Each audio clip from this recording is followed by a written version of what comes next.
জরাজীর্ণ ও নিষ্প্রাণ জহুর আহমেদ চৌধুরী স্টেডিয়াম ফিরে পেল নতুন প্রাণ। আগামী 16 তারিখ ঢাকা ও বরিশালের ম্যাচের মধ্য দিয়ে শুরু হবে এবারের চট্টগ্রামের বিপিএল যাত্রা।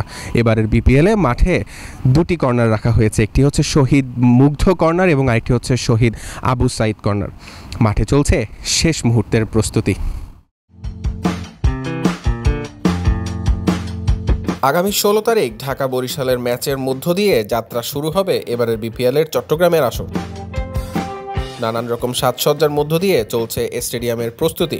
চট্টগ্রাম জহুর আহমেদ চৌধুরী স্টেডিয়ামের দুই পাশের গ্যালারির নামকরণ করা হয়েছে শহীদ আবু সাইদ ও শহীদ মুগ্ধ কর্নার। জুলাই বিপ্লবের উচ্ছ্বাসে আরম্ভ হবে চট্টগ্রামের বিপিএল। খাবারের দিকেও নজর রাখছে কর্তৃপক্ষ। স্টেডিয়ামের খাবার নিয়ে প্রতিবারই অসন্তোষ প্রকাশ করেন দর্শকেরা, তবে এবার দর্শকদের জন্য রয়েছে ভিন্ন আয়োজন। খাবারগুলো ভালো না, বাসি খাবার খাওয়াই, এ খাওয়াই সে। ইনশাল্লাহ আমরা চেষ্টা করব আমরা ফ্রেশ এবং মানসম্মত এবং স্বাস্থ্যসম্মত খাবার আমরা পরিবেশনা করব। স্টেডিয়ামের ভিআইপি বক্সের সাজসজ্জার কাজও শেষ মুহূর্তে।